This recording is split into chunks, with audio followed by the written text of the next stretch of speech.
লড়াইয়ের ঝগড়া যে সেই পীরে তার ধন সম্পদ সব নিয়ে গেছে। সৎ ভাইদের আর তার বাবার যে ছোট স্ত্রী ছিল, ছোট স্ত্রীর উপরে জুলুম অত্যাচার করেছে, মানে ছোট মায়ের উপরে জুলুম অত্যাচার করেছে, আর যে ছোট সৎ ভাইরা ছিল ছোট, তাদের উপরে জুলুম অত্যাচার করে সবগুলি নিয়ে গেছে। এটি তার ব্যক্তি জীবনের দোষ। এই জন্য নাম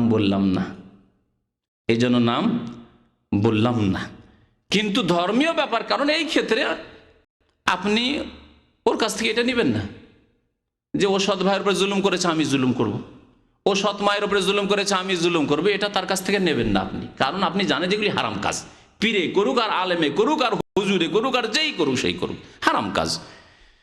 কিন্তু ধর্মীয় যে বক্তব্য রাখছে, জিকিরের বক্তব্য রাখছে যে এমন জিকির করো, জিকির করতে করতে এত জিকির করো যাতে তোমাকে মজনুন পাগল বলে, পাগলামি করো, মাতলামি করো আর সামিয়ানার উপরে লাফ দিয়ে উঠে যাও। এই যে বিধর্মিতা শেখাচ্ছে, এই বিদাত শেখাচ্ছে, এই সম্পর্কে সতর্ক করা ফরজ। এটি ইসলাম নয়, এটি সহিহ হাদিস নয়, এটি নবী করিম সাল্লাল্লাহু আলাইহি ওয়াসাল্লামের কথা নয় যে এমন মাতলামি করো, পাগলামি করো যে পাগলামি করতে করতে লাফ দিয়ে গিয়ে কোথাও ইয়েতে বাঁশে আটকে যাও আর কোথায় গাছে আটকে যাও ইত্যাদি ইত্যাদি। এসব করিও না, এসব নেই ইসলামে। সাহাবায়ে কেরামরা এসব করেননি, এই পাগলামি করেননি। এত পাগল ছিলেন না তারা, বেকুব পাগল ছিলেন না তারা। জি, আল্লাহর পাগল ছিলেন, কিন্তু এই বিদাতি পাগল ছিলেন না।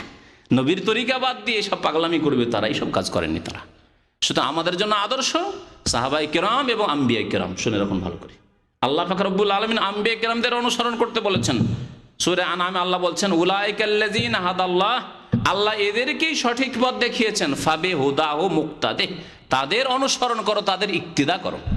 তাদের অনুসরণ এক জায়গায় করতে বলেছেন। আর সূরা বাকারায় আল্লাহ বলছেন সাহাবায়ে কেরাম সম্পর্কে, ফাইন আমানু বিমিসলি মা আমানতুম বিহি ফাকাদ ইহতাদাউ, তারা যদি ঈমান নিয়ে আসে, মানে পরবর্তীকালের লোকেরা, আমাদের কথা আল্লাহ বলছেন, কিয়ামত পর্যন্ত যত মানুষ আসবে তাদের কথা আল্লাহ বলছেন, তারা যদি ঈমান নিয়ে আসে, হে সাহাবায়ে কেরাম তোমাদের মতো ঈমান, বিমিসলি মা আমানতুম বিহি, যাদের সামনে কোরআনে কারীম নাযিল হচ্ছে তারা কারা? সাহাবায়ে কেরামরা নন, রিজওয়ানুল্লাহি তাআলা আলাইহিম আজমাইন। তাদেরকে আল্লাহ সম্বোধন করে বলছেন বিমিসলি মা আমানতুম বিহি, তোমরা যেমন করে ঈমান নিয়ে এসেছো রাসূলের ওপর, কোরআনের ওপর, আল্লাহর ওপর, আল্লাহর জাতের ওপর, আল্লাহর গুণাবলীর ওপর, আল্লাহ কোথায় আরশে। সাহাবায়ে কেরামরা এই কুফরি ঈমান নিয়ে আসেননি যে আল্লাহ সর্বস্থানে বিরাজমান, সব কিছুতেই বিরাজমান, আর আল্লাহতে আমরা ফানা হয়ে যেতে পারি, বিলীন হয়ে যেতে পারি, এসব কুফরি কথা বিশ্বাস করতেন না তারা। তারা ঈমান রাখতেন যে আল্লাহ কোথায় রয়েছেন, সুম্মাস্তাওয়া আলাল আরশ, তিনি আরশের উপরে রয়েছেন, কোরআনী কথা তারা বিশ্বাস করতেন। একজন বালিকা মানে একবারে সাধারণ একজন সাহাবিয়া, আর সেও দাসী। আবার শুধু যদি স্বাধীন বালিকা হইতো তাহলে ইসলাম শিখার হয়তো আরো বেশি সুযোগ পেত। দাসী তার মানে ইসলাম শিখার সুযোগ পায় না, মনিবের মালিকের বাড়িতে কাজ করতে করতে তার সময় চলে যায়। তাকেও জিজ্ঞাসা করছেন নবী করিম সাল্লাল্লাহু আলাইহি ওয়াসাল্লাম, আইনাল্লাহ, আল্লাহ কোথায়? কি জবাব দিচ্ছেন তিনি, সেই দাসী? কালাত ফিস সামায়ে, তিনি বলছেন আকাশে রয়েছেন, আকাশে রয়েছেন। আজকে সৌদি আরবের উলামায়ে কেরাম, এখানকার সরকার এবং আমাদের দেশের যারা নির্ভেজাল কোরআন সুন্নাহর অনুসারী, তাদের আকীদা হচ্ছে এই আকীদা যে আল্লাহ আকাশে রয়েছেন। পক্ষান্তরে যত বিদাতি রয়েছে তাদের আকীদা হচ্ছে আল্লাহ সর্বস্থানে বিরাজমান, সব কিছুতেই বিরাজমান। মাসিক মদিনাতে যদি এই আকীদা থাকে, মারিফুল কোরআনে যদি এই আকীদা থাকে, জি, যদি এই আকীদা থাকে মকসুদুল মুমিনিনে, এই আকীদা যদি থাকে ফাজাইল আমলে, এই আকীদা থাকে চরমনাইর কিতাবে, তাহলে যাবেন কোথায়? যাবেন কোথায়? সাবধান। তাহলে দ্বীনের হেফাজত আগে করতে হবে, দ্বীন সম্পর্কে, ইসলাম সম্পর্কে সজাগ হইতে, আমার ইসলাম বেঁচে আছে কি না, না গেছে আমার ঈমান। তাই বলছেন যে এজারা মুতাফাক্কিহান, একজন ছাত্র ইয়াতারাদ্দাদু ইলা মুবতাদিন, বিদাতি আলেমের কাছে যাচ্ছে, বিদাতি ওয়াজ মাহফিলে যাচ্ছে, বিদাতি মাদ্রাসায় যাচ্ছে, বিদাতি প্রতিষ্ঠানে যাচ্ছে, বিদাতি হুজুরের কাছে কোরআন শিখতে যাচ্ছে, তাফসীর শিখতে যাচ্ছে, আও ফাসিকিন, অথবা ফাসিকের কাছে যাচ্ছে, নাস্তিক, ইউনিভার্সিটিতে পড়ছে, এমন শিক্ষকের পিছনে পিছনে ঘুরছে যে নাস্তিক, যে হচ্ছে ইসলামের শত্রু, যে হচ্ছে ধর্মনিরপেক্ষতায় বিশ্বাসী, হ্যাঁ, যে আল্লাহদ্রোহী, যে ইসলামের বিরুদ্ধে বলে, অথবা ইসলামের বিরুদ্ধে সে ষড়যন্ত্র করে ইত্যাদি, অথবা ইসলামে বিশ্বাসী করে না, আল্লাহ বিশ্বাসী নয়, এদের কাছে তাহলে শিক্ষা নেওয়া জায়েজ নয়, কারণ ইমানের বিপদ আছে। আপনি সব সময় ওস্তাদের সামনে, শিক্ষকের সামনে দুর্বল বিদ্যার দিক দিয়ে। আপনি এমএ ডিগ্রি নিতে যাচ্ছেন, অনার্স করতে যাচ্ছেন এমন শিক্ষকের কাছে যে আল্লাহ বিশ্বাসী নয়, বাংলা এমএ করতে গিয়ে বা ইংলিশে এমএ করতে গিয়ে বা অন্য কিছু করতে গিয়ে, তাহলে আপনার জন্য বিপদ। তাহলে এইরকম শিক্ষকের কাছে শিক্ষা নেওয়া যাবে না। হ্যাঁ, মুসলিম শিক্ষক খুঁজেন আপনি, এমন ইউনিভার্সিটিতে আপনি পড়াশোনা করেন, যদি পড়াশোনা করতে হয় যেখানে মুসলিম রয়েছে, যারা আল্লাহ এক, আল্লাহ বিশ্বাসী, রাসূলে বিশ্বাসী, আখিরাতে পরকালে বিশ্বাসী। কিন্তু আপনি নাস্তিকের কাছে পড়বেন আর বলবেন যে না আমি তো দুনিয়া শিখছি, আমার ছেলে তো ওই বাংলা সাহিত্যে এমএ করছে, অথচ ইসলামের দুশ্মনের কাছে করছে, জায়েজ নয়, কারণ তার প্রভাব আপনার উপর পড়ে যাবে।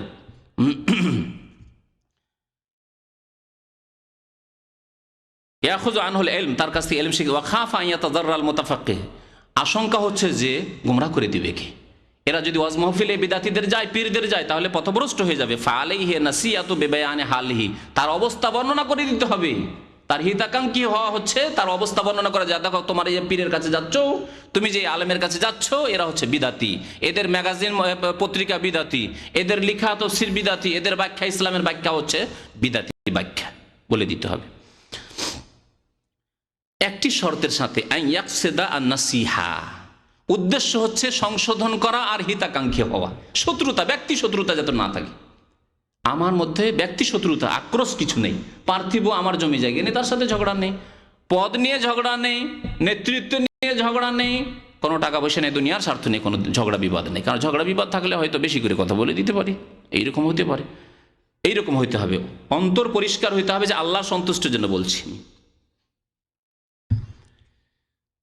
এইভাবে কেউ যদি ফাসেক থাকে, 5 নম্বরে বলছেন আইয়াকুনা মুজাহিরান বিফিসকিহি, একজন লোক স্পষ্ট ফাসেক, যদি ফাসেক কি করে, পাপ করছে, খোলাখুলি পাপ করছে, তাহলে তার সম্পর্কে বলে দিতে হবে যে এই লোকটি মদখোর, এই লোকটি ব্যভিচারকারী, এই লোকটি হচ্ছে চোর, বলে দিতে হবে। হয়তো জানেন না, তার সাথে বন্ধুত্ব করেছে, চোরের সাথে বন্ধুত্ব করেছে, জানেন না, দেশের চোর, এখানে জানেন না, আপনি ওই এলাকার লোক জানেন যে এই লোকটি চোর, তাহলে সতর্ক করে দিতে হবে। অথবা জুলুম করে, এই লোক হয়তো ধোকা খেয়ে যাবে, তাকে ধার দিয়ে দেবে বা তার সাথেও টাকা পয়সার আদান প্রদান করে ইত্যাদি ক্ষতি হতে পারে।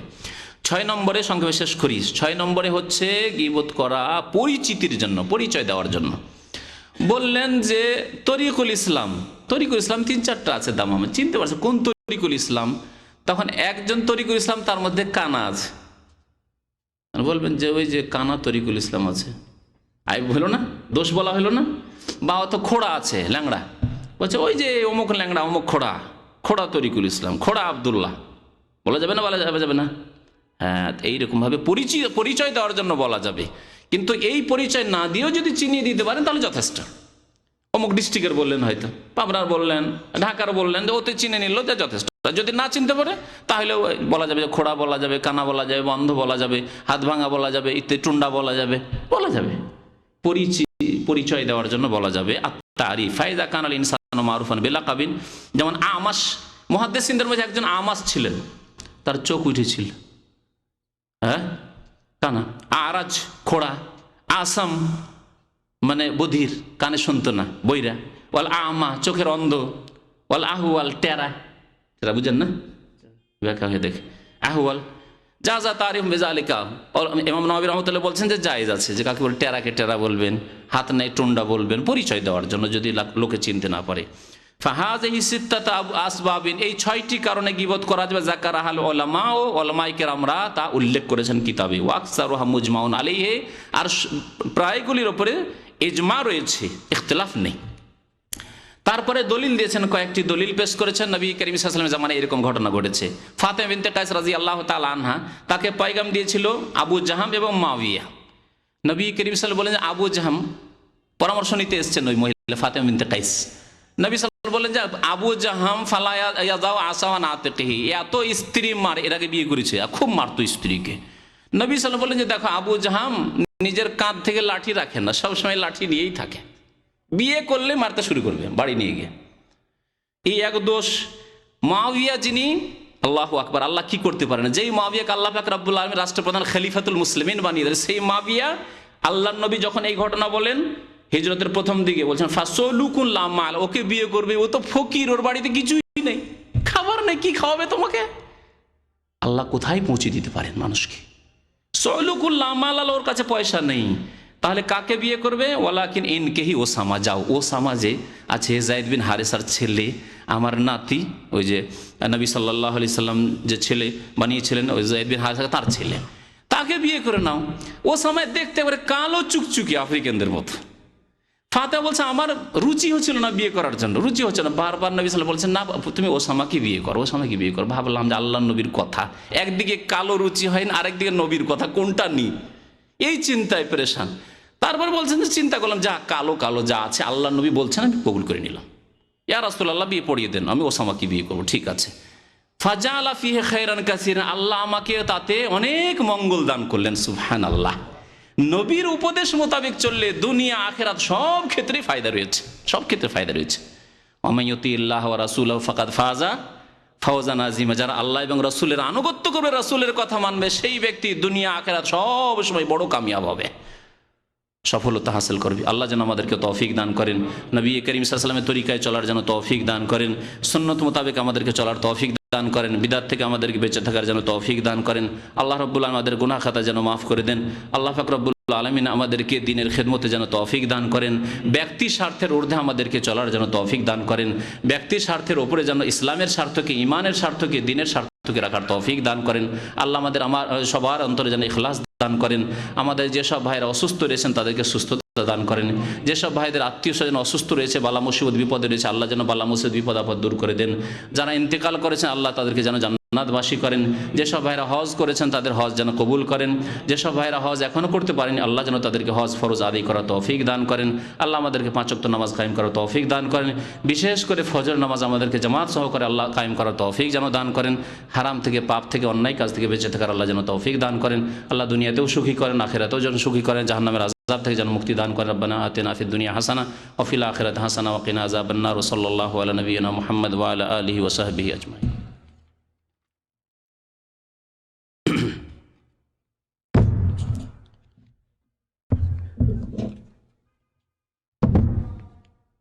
প্রশ্ন নাই নাকি?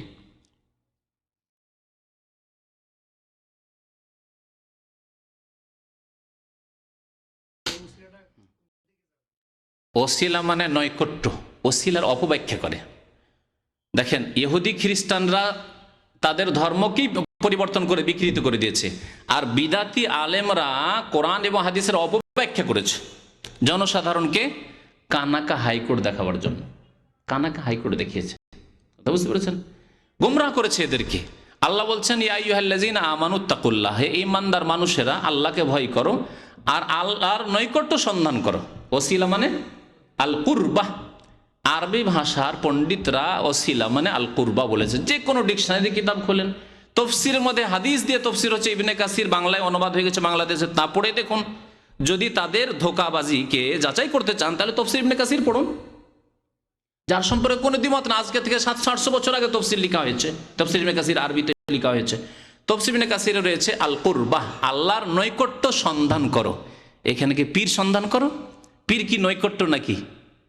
আল্লাহর নৈকট্যের যেগুলি মাধ্যম রয়েছে, নৈকট্যের মাধ্যম হচ্ছে 5 ওয়াক্ত নামাজ সুন্দর করে পড়া, নৈকট্যের মাধ্যম হচ্ছে ফরজ ওয়াজিব আদায় করার পরে সুন্নত নফল আদায় করা, দিনে রাত্রে 12 রাকাত সুন্নতে রাতেবা পড়া, তাহাজ্জুদের নামাজ পড়া, ইশরাক পড়া, চাশতের নামাজ পড়া, মাসে 3টে রোজা রাখা, সোমবার বৃহস্পতিবার রোজা রাখা, আরাফার রোজা রাখা, এই মহরম সামনে আসছে, মহরমে 9-10 তারিখ রোজা রাখা ইত্যাদি।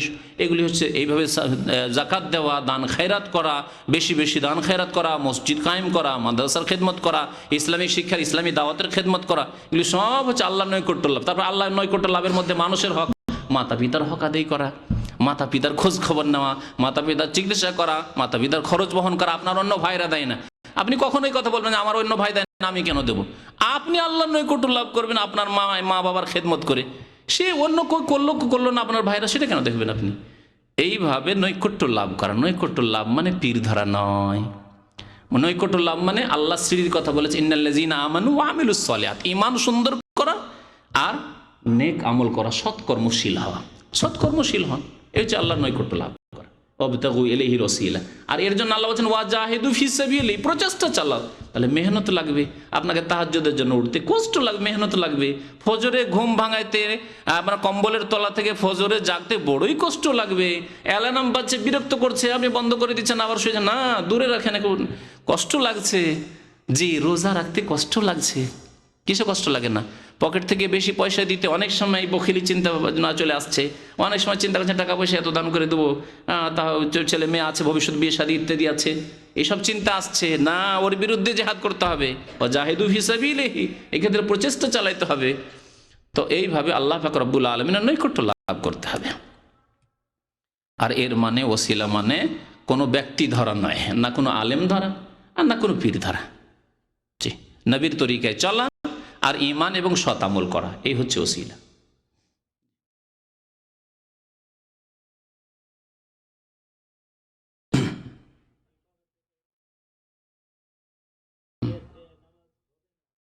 নামাজ বরং বন্ধ করে দেওয়াই জরুরি আপনার জন্য, কারণ আপনি যদি বন্ধ না করেন তাহলে আরেকটি রাস্তা থাকছে যে রিং হইতেই থাকবে। রিং হতে থাকলে মসজিদের যত মুসল্লি আছে সমস্ত মুসল্লির নামাজ খারাপ করলেন আপনি, তাই না? আর আপনি যদি চট করে নিয়ে বন্ধ করে দেন, একবার অফও করে দেন, সামনে নিয়ে এসে অফ করেন, কারণ অফ করার সময় অনেক সময় সুইচ দেখতে হইতে পারে, সামনে নিয়ে আসেন, আপনার ব্যক্তিগত নামাজের একটু খুশু গেল, আপনার ক্ষতি হলে, কিন্তু অন্য কারো ক্ষতি হতে দিলেন না। তাহলে বড় ক্ষতি থেকে বাঁচার জন্য ছোট ক্ষতিকে অনেক সময় স্বীকার করতে হবে। ফিকার কিতাবাইতে আছে আখাফুদ দারারাইন, মানে দুইয়ের এক হবে, দুটো ক্ষতির একটা ক্ষতি হবে, তাহলে কোনটা ক্ষতি গ্রহণ করতে হবে? ছোট ক্ষতি। রোজা রমজানের দিন আর একটা ছেলে ডুবে যাচ্ছে পানিতে, এখন হয় আপনাকে রোজা ছাড়তে হবে ওকে উদ্ধার করার জন্য, আর না হইলে ছেলেটা মরবে। ছেলে উদ্ধার করলে রোজা ছাড়তে হবে।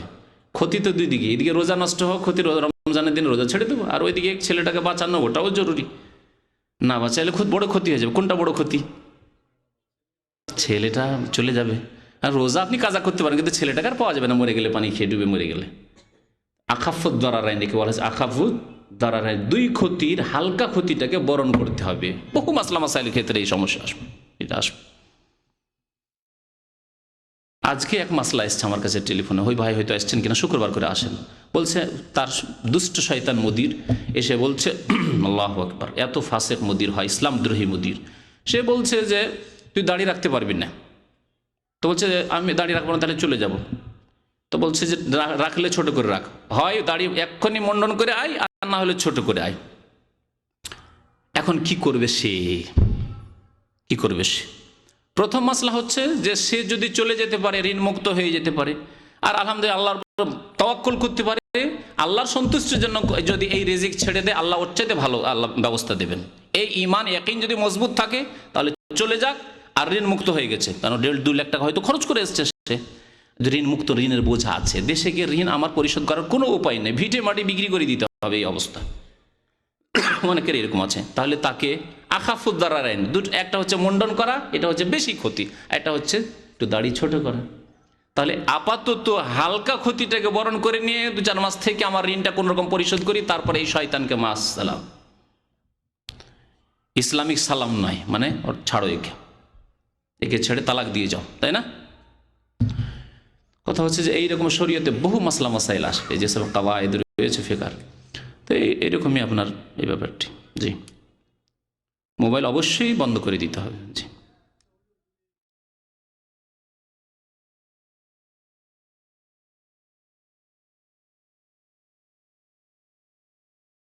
হাত তুলে দোয়া করা, যেহেতু নবী সাল্লাল্লাহু আলাইহি ওয়াসাল্লামের প্রমাণ নেই পানি চাওয়া ছাড়া, বৃষ্টি যাওয়ার সময় হাত তুলেছেন, যেমন জুমার খুতবা এসে বুখারী শরীফ হাদিস আছে, এক সাহাবী বলেন, ইয়া রাসূলুল্লাহ, ওয়ানা বৃষ্টির জন্য সব মরে ধ্বংস হয়ে গেল, ছাগল গরু এই উট সব ধ্বংস হয়ে গেল, বাড়িঘর সব ধ্বংস হয়ে গেল, না খেয়ে আমরা মরে গেলাম। তখন নবী সাল্লাল্লাহু আলাইহি ওয়াসাল্লাম হাত তুলে বললেন, আল্লাহুম্মা আসকিনা, আল্লাহুম্মা আসকিনা। এই বৃষ্টি চাওয়া ছাড়া অন্য কোনো বিপদ আপদের জন্য হাত তুলে সম্মিলিত দোয়া করার কোনো প্রমাণ নাই। সেই জন্য ওলামারা বলছেন যে হাত না তুলে এমনি দোয়া করেন, এমনি দোয়া করেন, এটি হচ্ছে সুন্নত তরিকা, যে কোনো সময় দোয়া করেন। আর ব্যক্তিগত যদি একা দোয়া হয় তাহলে একা হাত তুলে দোয়া করেন, কোনো সমস্যা নেই। সম্মিলিত দোয়া এরকম অনুষ্ঠানে না করাই উচিত। বৃষ্টির জন্য করা যাবে, নবী সাল্লাল্লাহু আলাইহি ওয়াসাল্লাম তুলেছেন। জুমার দিনে যেমন খতিবরা হাত তুলে শুধু বৃষ্টি চাওয়ার সময়, আর অন্য সময় নেই। আর অনেকে তুলে থেকেই যায়, হ্যাঁ, আসলে নবী সাল্লাল্লাহু আলাইহি ওয়াসাল্লাম বৃষ্টি চাওয়া ছাড়া অন্য কোনো দোয়ার জন্য হাত তোলেননি যে জুমার খুতবায়।